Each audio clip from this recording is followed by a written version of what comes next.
This is Co-op HD1 HD3 Hornsby, radio for people, not for profit. Welcome to Volumes, the Austin Public Library radio show. Each week, we explore how your library is more than books.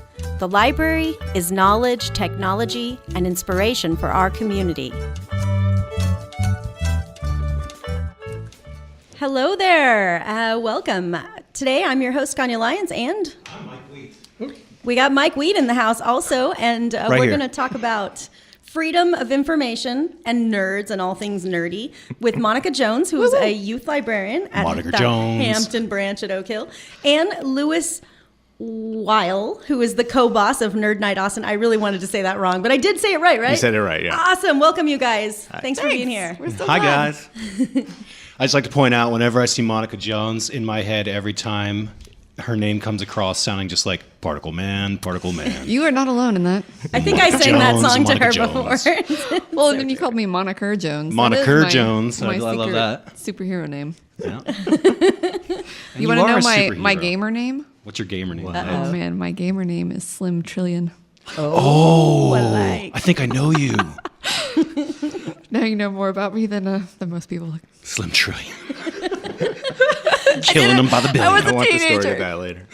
But I think that's a really great segue to our first question here, which is how can libraries feed your inner nerd? Well, I have a voracious inner nerd. It needs a lot of feeding, which is probably why I work there. It's like a nerd shark. But yeah, I mean, access is really what feeds your inner nerd, the ability to pursue the points of interest that you have in your life. And that is what your library is all about, the freedom to access information and entertainment whenever you want, whenever you need to do it. To keep going down the rabbit hole. Yes, right? very deep down the rabbit hole. And now we've got the virtual library, so you can do it 24/7. All right, so for the people out there who are going, well, that's the internet. Why do we need libraries? Can you? I know that's not true, but I want to hear it And from y'all. I don't know what the virtual library is. Holy Oh, my smokes. goodness. I know. We have not been If doing I the don't job. know, then Well- I bet other nerds don't. It's like online books and also streaming and downloadable content. It is the online Media? platform databases. of the library. Yeah. So you can read newspapers from all over the world Wait, what? Yeah. with your Oh, sweet. library card, Or even the Times. or ones from your own country. Well, and you can get information that you can trust is academically correct. Yeah, And like that is pretty spectacular. All of our Yeah. databases, they're curated. Well, this has been great. I got to go. Yeah. I got some reading to do. Y'all have a good rest of the Sometimes show. Google doesn't have all the right answers. Come on. I mean, it's true. It's true. yeah, and Oh, there's she's like blowing my mind. really, really nerdy stuff like actual results of scientific studies, medical stuff that's Or been verified comic by books. doctors. Oh yeah. Oh, and magazines. Well, and what's that amazing you can download on your phone. is so many of our comic book these days, they're being drawn digitally. And so when you view them electronically, when you view them on your e-reader, you're viewing them in the format that the artist intended, and it's usually higher resolution than you can get on an actual page. I never even thought of that. That's amazing, Monica. Yeah, it's beautiful. And I love having them whenever I want them. So the virtual library, pretty awesome. 24/7 access, right? Wow. With your library card. And I got to give a shout out to audiobooks. I mean, come on. If you're going to sit in Austin traffic, you may as well learn something, right? Yeah. Yeah. And it's great as all of that is. It's still wonderful to have a tangible library for all yeah. the tangible products because, like you said, you can get down the rabbit hole. With the internet, you're only subject to what's being thrown in front of you or what you click on. When you walk into a building and you see all these different things of interest, a book cover or an activity happening. Yeah, no. Or your that neighbors. you've never even been experienced to, yeah. Yeah, my favorite part is often, I'll reserve something online and go pick it up, but really I reserved it just to kind of have an excuse to go wander around the shelves. Yes. Because that's where I find things that I didn't even know I wanted. Yep. Little That's gems how I go hiding. down the rabbit hole. For sure. And we attend Nerd Nite-Austin every month, and we Should bring... probably tell them a little more about it. Oh, you should do that, Lewis. Come on, get on When it. you say we, you mean the library. The library. The library comes to Partnered Nerd with Night. the Nerd Night. Yeah. Yeah, Let's talk about that. Actually, if I can give a little bit about Nerd Night and that relationship, how it all came about. Yeah, let's get to know you. Please, Hi. let's do it. I'm Lewis. Hi, Lewis. I'm from Nerd Nite-Austin, N-I-T-E, Nerd Nite, spell it right. And we are the Austin branch of the International Nerd Nite series. We're actually the third oldest Nerd Nite in the world. Woo-woo. There are now something like 80 Nerd Nites all over. We're on every continent except Antarctica, if anyone there. We're like one of the originals. Yeah, we're the third oldest one. We have our 96th show coming up. Yeah, we've been doing this a long time now. Wow. And the library joined us, was probably like 4 or 5 years ago now. Think so. I think it's 5. And it's like part of spreading knowledge. It wasn't our idea to do it. Nerd Nite in Lawrence, Kansas was the first Nerd Nite to partner with their local library. And everyone was like, this is, all the bosses from all the different cities, like, that's the best idea ever. And so we reached out to y'all at the library, and they were like, that's not a thing, but it could be. Should be. And I don't want to toot our horn too much, but I think it kind of snowballed a lot into a lot of the pop-up libraries that happen around town now. Yeah. But so now we'll have 3 speakers. It's every month, and we'll ask the speakers to go onto the library site, find books and references that are related to their topic, and then the library, y'all, I keep talking about it abstractly. I'm sitting here with the library. We're right here. The library personified. Yeah. They bring y'all. I don't bring anything. Bring the books, and people can sign up right there, get library cards, and check the books out. And we really see it as a way for the night to continue well past the actual hours of the show. Right. You have your content and your speakers, and then you have an option to go in and look at materials that are brought specific to what your content is that evening. Yeah. And can we talk about the speakers for a second? Can you tell them where they come from? The speakers, well, we really specialize in, we define nerd very broadly, just anybody who knows a little bit too much about something. So while it could be a university professor or a postdoc or something, we love like the basement hobbyist. It's that space between fan and fanatic, right? It's a little closer on the fanatic side. Yeah. If you get really excited about something and start talking about it to the point where your friend's eyes start to get kind of wide, you're like, "Are you?" That's exactly who we want. So we try to encourage that if you are at Nerd Nite, if you're sitting in the audience, odds are very good that you are a potential speaker, that you know a little bit too much about something. And we live off of the excitement that comes with the thing that you love and want to share. I love that. So many of your speakers are local nerds. Mm-hmm. Yeah. Almost everyone. In fact, the last show was the first time we've imported a presenter, and they came in from Houston, so not that big of a. Okay. But everyone's local, and the nice thing is, you look at it and you see the speakers from the last show sitting in the audience, and oftentimes the nice thing is, we also get a lot of authors. So often you'll be sitting next to the person that wrote the book that you're going to check out and go read. Oh, that's so cool. So if you guys are just joining us, this is Volumes, the Austin Public Library radio show on Co-op 91.7 FM and streaming at koop.org. And we have show details at library.austintexas.gov/volumes. And today we're talking to Monica Jones, youth librarian, and Lewis Weil, co-boss of Nerd Nite-Austin. No! Can I change my title to co-boss or assistant boss? You got to talk to the library about that. We got a new director. I'd say ask him. I'm sure he'd Librarian be down with too sounds good, but co-boss. Well, we got one more minute in this section, and then we're going to come back and keep talking some more about these amazing topics. But so, Lewis, do you want to tell us a little bit more about how the library has influenced your life? My life. Your personal nerdy life. Well, I've always embraced the idea of being a nerd. It surprises me when someone isn't into that the idea of being a nerd. So I guess my whole life, going back from when I was a kid doing something for science fair, because I was that kid. Nice. You're the reason we have all those science fair books. Love it. You'd go in with one idea and stroll through the aisles, and that's where you'd get your next idea. Yeah, thanks for doing a good job on them so that I could Google them later for my kid. Totally. And honestly, like the library's had a different role throughout my life, and kind of being in Austin, I've rediscovered it, and it's become part of my life again. Well, we're going to talk more about that because I know you have more to say, but we're going to take a little break right now and listen to some of our favorite librarians talking about events that are happening all over the library system, and then we'll be back to talk more with you. Mm-hmm. My name is Blair Parsons, and I'm a reference librarian at the Phelps Central Library. Each week, I highlight a few programs for adults that are happening around the Austin Public Library. Our full list of programs may be found on the library's events calendar. Tonight, Wednesday, September 27th, the Tarazus Branch Library hosts Oral Literature, a monthly opportunity to hear local writers read their work. This month's featured group is Chacon Street Poets. Oral Literature begins at 7 o'clock tonight, Wednesday, September 27th, at the Tarazus Branch Library. In celebration of Banned Books Week, the Old Quarry Branch Library will host Austin Out Loud, This Party Is Not Censored, Friday, September 29th. Local authors and library staff will read selections from books banned and challenged. Plus, there will be a Banned Books photo booth. The festivities begin at 6:30 p.m., Friday, September 29th, at the Old Quarry Branch Library.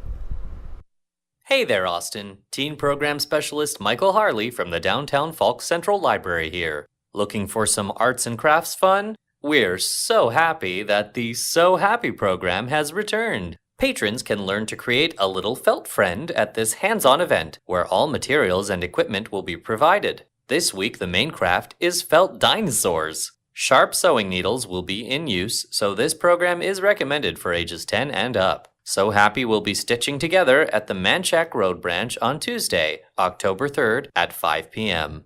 More details for these and additional teen programming can be found at library.austintexas.gov/events. This is Ann Minner, Managing Librarian at the Old Quarry Branch. I get to highlight some information for children this week. This season, Austin Public Library is excited to be offering additional music and movement programs for children ages 3 to 5 with their caregivers.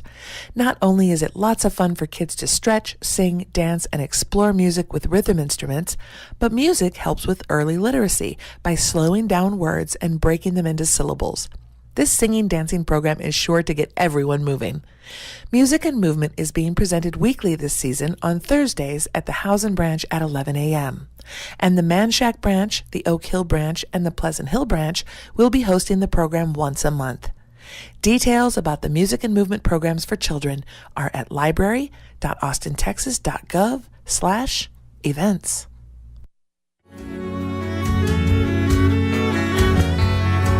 My library, neighborhood library, was very close.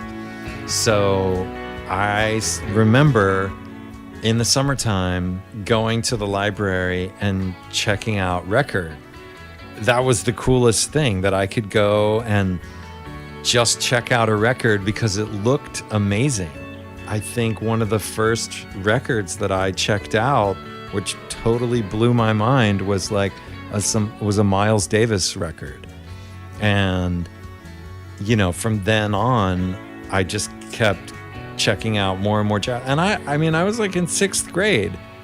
I love going to the library. And then as I got older, I would go to the library and check out books on tape or, books on CD. Also because I'm an actor and I love that quality, the voice acting. So, yeah, I think the library is amazing. It provides so much, freedom to explore whatever you're interested in. And there's so many great resources. Jason Phelps. I'm an actor and an educator in Austin, Texas.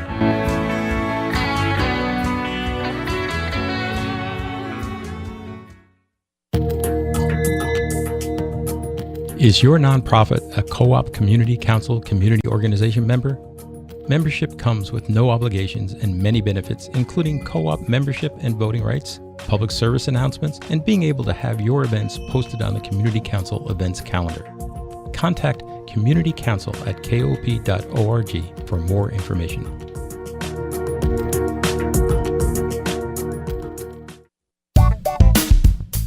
If you have a member of the family who isn't driving anymore, have them donate their vehicle to Co-op. We'll arrange for free pickup, even if they don't live in Austin. We can arrange for pickup anywhere in the country. Just call 877-750-5667. Our staff will make all the arrangements. Call 877-750-KOOP now, or donate securely online at koop.org.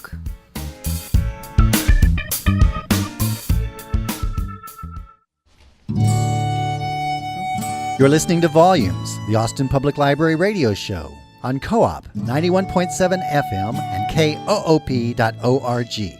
Radio for people, not for profit. That's right, DJ. We are on Volumes.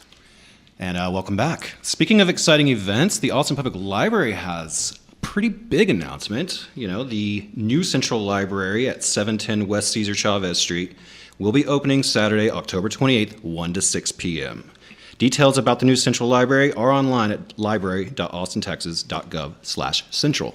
Thanks, Mike. Mm-hmm. And now we're going to get kind of right back into this conversation we got going with Monica Jones, youth librarian over at the Hampton Branch at Oak Hill, and Lewis Weil, co-boss of Nerd Nite-Austin. You did it. Yeah. Third time's a charm. All right. So before the break, we started talking a little bit about just kind of how we use libraries and how libraries feed the inner nerd. And I was hoping we could kind of finish that and then segue right into like talking about banned books and some of the stuff going on with that this week, because it is Banned Books Week. And it is. Well, I think a good segue is to remember that a lot of things we're passionate about aren't necessarily accepted widely.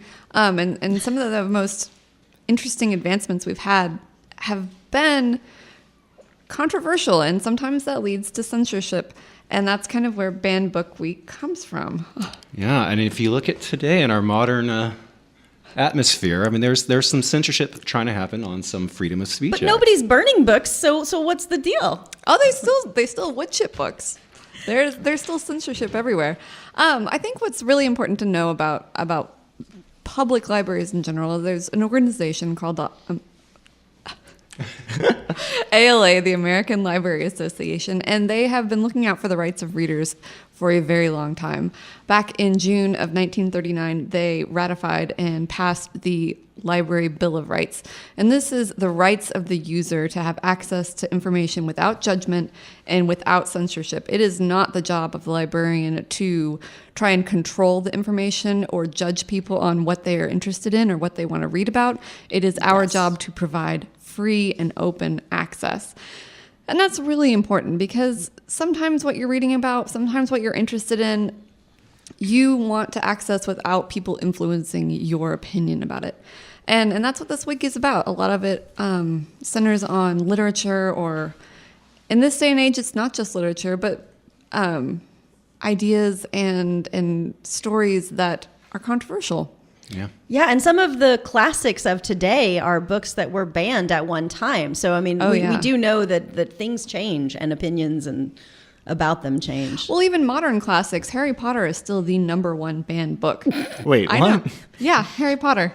That was a serious statement. Wizardry and all that, all the dark arts. Yeah, the M word, magic. And that's still controversial for a lot of people. They don't want their children idolizing wizards and witches. And so it goes contrary to some people's beliefs or values. And so it is still the #1 banned book in America right now. So, and that's okay. I think it's great. There's something that would offend almost anyone at the library, and I think that's great. Well, and that's the difference between parenting and the difference between banning or censorship. As a parent, you are allowed, and you are vastly encouraged to help your children navigate, the world. Yes. But telling everyone what they can or cannot read is something that we really strive not to have happen. Right. Well, it's like encroaching on the implementation of thought crimes. Yeah. like trying to control what you might end up thinking, So what you could possibly do from what you're reading. If you don't mind, I'm not super familiar with the week. Is it celebrating, like, do you like bring out certain books? I don't really know anything about the. Well, celebrating is kind of the wrong Okay, term. maybe not celebrating. But acknowledging the conflict around certain titles. And yes, in our Austin Public Libraries right now, you'll go into your library and you'll see tons of displays available. There's also the American Library Association has bookmarks and logos, but you can go in and kind of reflect on what has been banned in the past and what is currently banned. So my display has To Kill a Mockingbird, which is another one of the top 10 most frequently banned books. Huckleberry Finn, The Adventures of Huckleberry Finn, and then some of our modern ones like our This One Summer, which won the Newbery Honor, or it was awarded a Newbery Honor, and it was given the Prince Award. And that's a wonderful, wonderful book, but it is currently getting challenged in a lot of locations. Yeah. I think a lot of people in our modern society think, we have freedom of speech, and they just kind of take it for granted. They're kind of complacent with knowing that exists.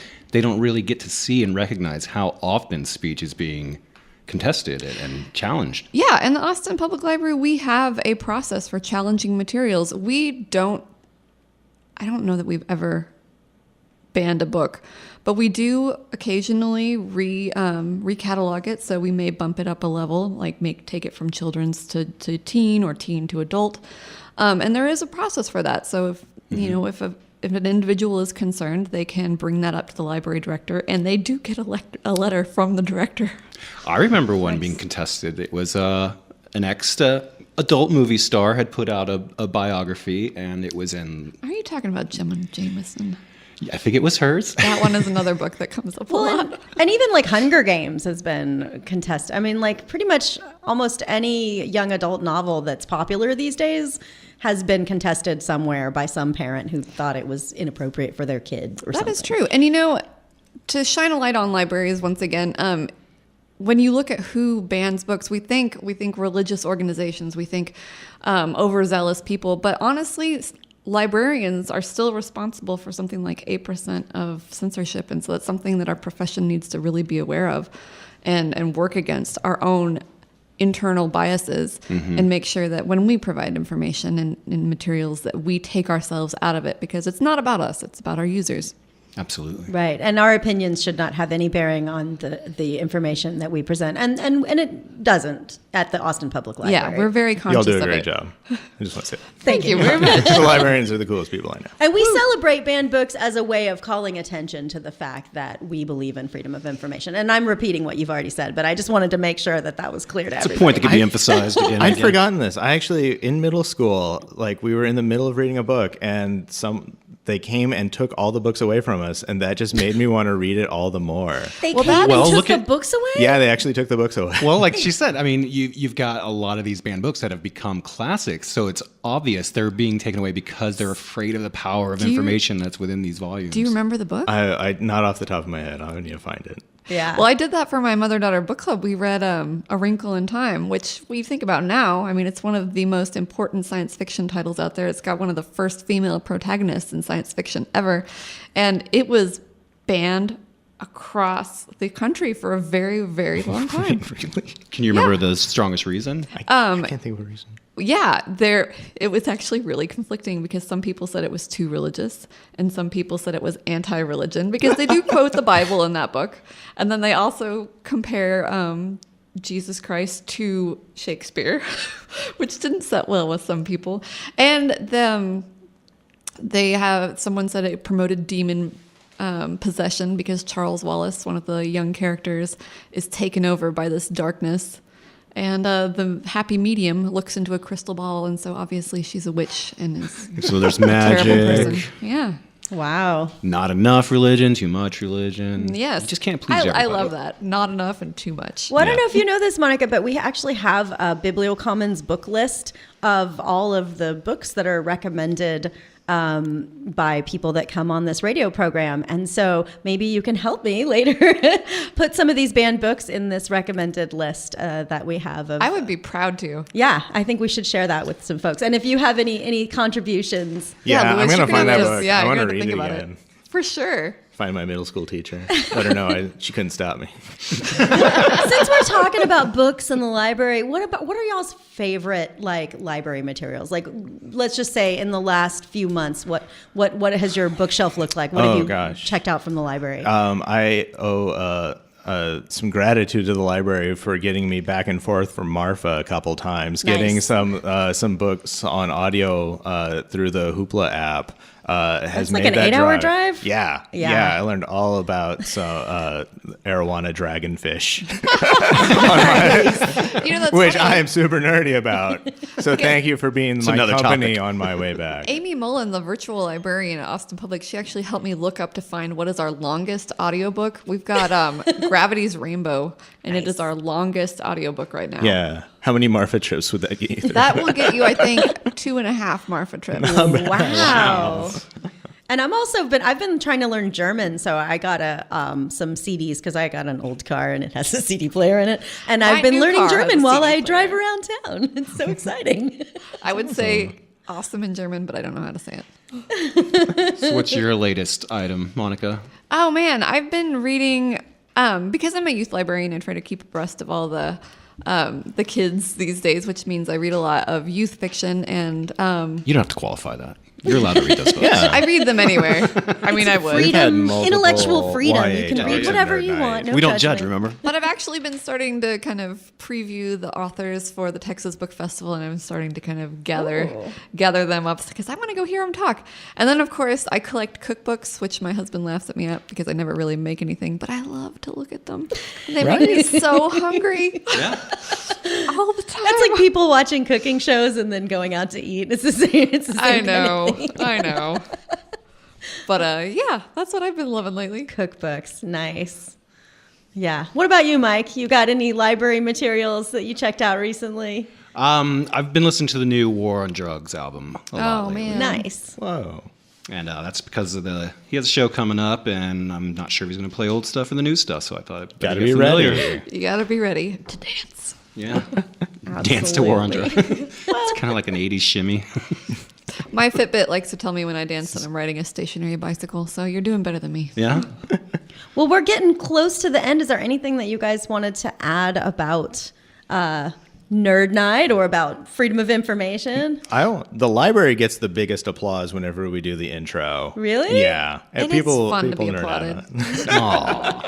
Yeah, and I want to touch. I mean, you weren't wrong or blowing your own horn when you said that. You guys kind of helped us spark the outreach endeavor because it definitely did blow up once that became kind of success that it immediately was. I mean, I think in our first outreach program. Well, I think it just shows the power of an idea spreading. Once you have the idea out there and build the knowledge that you need in order for something to start happening, it starts moving really quickly. And I think bridged that's the power. Two different communities that are about the same thing, but weren't really together, and now they were. And then you guys were able to help us in some ways. Yeah.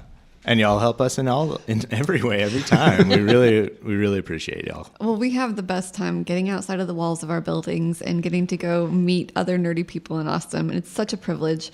And reaching out like that is such a unique way. It makes my job incredibly fulfilling. Okay, I have a dumb question, and forgive me, but when is this Nerd Night thing? Yeah. What day it's on second Wednesdays. The next one is October 11th. And it's at the North Door? At the North Door. Awesome. Thank you. So details, thank you so much for joining us today, guys. We're out of time. Sorry. Details about this show can be found at library.austintexas.gov/volumes. And we would love to have you guys come back into the studio and talk to us again in the future. We want to also thank our amazing volunteer, Federico Pacheco, who keeps us on time and makes sure everything runs smoothly. He is a media and communications volunteer with the library. And of course, we want to thank Tracy Schultz for standing in for DJ today and pushing the buttons, making it all happen. Standing in for DJ as the DJ. Right. And we want to tell everybody, stay tuned to 91.7 FM and KOOP.org for Rock and Roll Pest Control, which is high-octane rock, metal, and punk music coming your way. Thanks, y'all. Thanks for listening to Volumes, the Austin Public Library radio show. Special thanks to our producer, DJ Harris, and to the musicians who composed and performed our original theme song, Andrew Noble on violin, Kirk Duvall on guitar, and Mike Wheat on percussion.